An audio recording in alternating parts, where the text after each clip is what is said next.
जय गुरुदेव। क्या आपको पता है कि जन्म से ही मनुष्य का प्रारब्ध निश्चित रहता है और इसके मुताबिक ही अमीरी, गरीबी, तनादुरुस्ती, बीमारी, रूप रंग आदि होते हैं।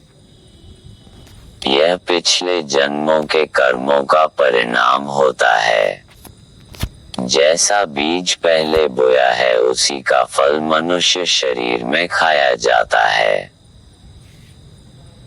नामदान लेने के बाद अभ्यास करने पर जब आसमानी बाजे सुनाई देने लगते हैं और उन आवाजों को सुनकर मस्ती, आनंद आने लगता है, तब मनुष्य की काम वासना कम हो जाती है और अंत में इससे घृणा हो जाती है। नामदान के वक्त संत सद्गुरु 3 चीजें बताते हैं। सुमिरन, ध्यान और भजन। सुमिरन के द्वारा अभ्यासी तारा मंडल, सूर्य मंडल और चंद्र मंडल को पार करने के बाद गुरु के नूरानी स्वरूप का दर्शन कर सकता है। सुमिरन के द्वारा यहीं तक साधक पहुंच सकता है। सुमिरन का काम यहाँ खत्म हो जाता है। इसके बाद भजन यानी आवाज अर्थात शब्द को पकड़कर जीवात्मा ऊपरी आध्यात्मिक मंडलों में चढ़ जाती है और ईश्वर का, ब्रह्म का दर्शन दीदार करती है। साधक को गुरु वहां भी मिलते हैं और उनका स्वरूप महान प्रकाशवान होता है।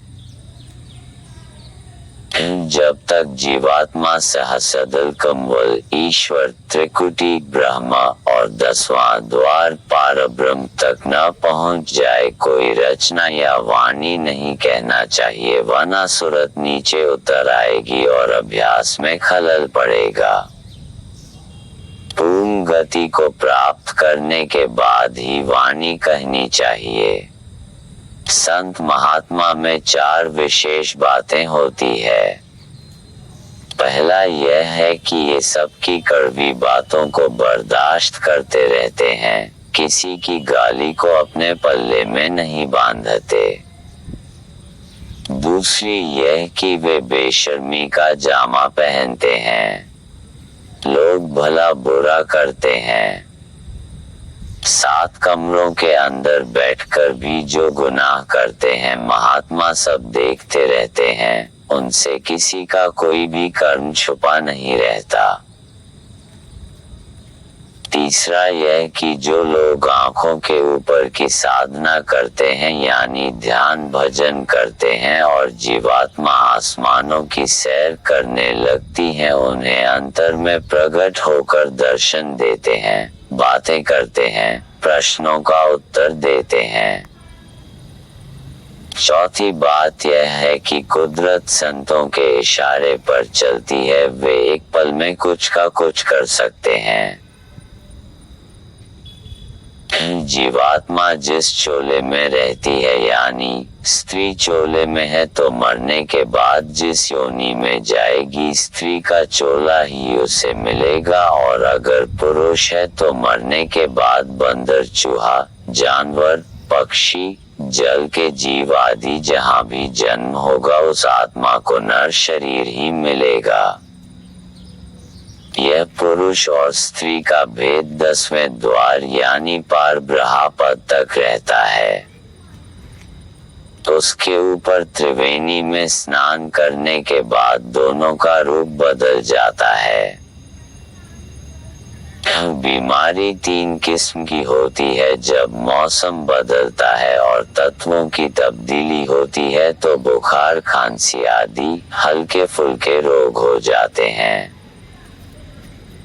दूसरा बदपरहेजी से और संयम से न रहने के कारण अधिक खाना खा लिया और ठीक से पचा नहीं तो बीमारी पैदा हो जाएगी। तीसरी बीमारी प्रारब्ध कर्म के अनुसार होती है, जो कुछ प्रारब्ध में लिखा है उसे भोगना पड़ता है।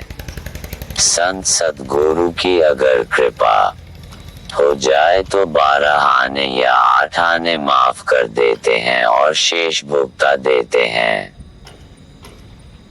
जहां से जीवात्मा का उतार हुआ उसी घर में जीवात्मा को पहुंचाना ही सच्चा परमार्थ है। जीवात्माएं सतलोक से आई हुई हैं और वापस वहीं पहुंचेंगी, तभी सच्चा सुख, सच्चा आनंद उन्हें प्राप्त होगा। और यही संत मत है। जिस काम को करने में भय लगे वह पाप कर्म है, और जिस काम को करने में प्रसन्नता हो वही पुण्य कार्य है। शुरू में आत्मा अच्छे बुरे कर्म का संकेत दे देती है। ऐसा परिवर्तन होगा कि रात में लोग सोएंगे तो कुछ और होगा और सवेरे जब उठेंगे तो कुछ और नजारा देखने को मिलेगा। सहस्रदल कमल में परमात्मा की सनातन ज्योति जल रही है। उस स्थान से घंटे और शंख की आवाज आ रही है। दोनों आंखों के मध्य में बैठी हुई जीवात्मा तक आवाज यानी धुन आ रही है। उसे जब जीवात्मा सुनती है और जब उस आवाज में लय होती है तो लिफ्ट की तरह जीवात्मा ऊपर चढ़कर सहस्रदल कमल में पहुंच जाती है, जहां उसे निरंजन भगवान का, ईश्वर का, खुदा का, गॉड का दर्शन होता है। वहां आत्मा और परमात्मा आमने सामने होते हैं। जीवन काल में वहां तक जीवात्मा का पहुंचना संत सद्गुरु की कृपा पर ही आधारित है। प्रतिदिन जीवात्मा वहां जाती आती रहती है। तीसरे तिल में 10 प्रकार की ध्वनियां हो रही है। नगाड़ा, सीटी, वायलिन, झींगुर, घंटा, शंख आदि की आवाज ऊपर से आती है। जैसे जैसे ध्यान शरीर से सिमटने लगता है, एकाग्रता बढ़ती जाती है और तीसरा तिल समीप आता जाता है, वैसे वैसे ये आवाजें साफ सुनाई देने लगती है। जब मन स्थिर होकर तीसरे तिल में जम जाता है तब वह एक ध्वनि से दूसरी ध्वनि को अलग करने लग जाता है। शुरू में जो भी आवाज सुनाई दे उसे सुनना चाहिए। ध्यान में उन्नति होने से यानी एकाग्रता बढ़ने से अधिक सूक्ष्म आवाज आने लगती हैं और अंत में घंटे की आवाज को पकड़ा जाता है और अन्य सभी आवाजों को छोड़ दिया जाता है। घंटे की आवाज सहस्रदल कमल यानी ईश्वर के धाम तक ले जाती है और उसके बाद साधक शंख की आवाज को पकड़ता है। ये आवाजें चुंबक की तरह खींचकर जीवात्मा को अपने में मिला लेती हैं। जीवात्मा स्वयं शब्द है, आवाज है, नाम है जो अपनी जाति परमात्मा में मिलना चाहती है। परमात्मा ही शब्द है और शब्द ही परमात्मा है।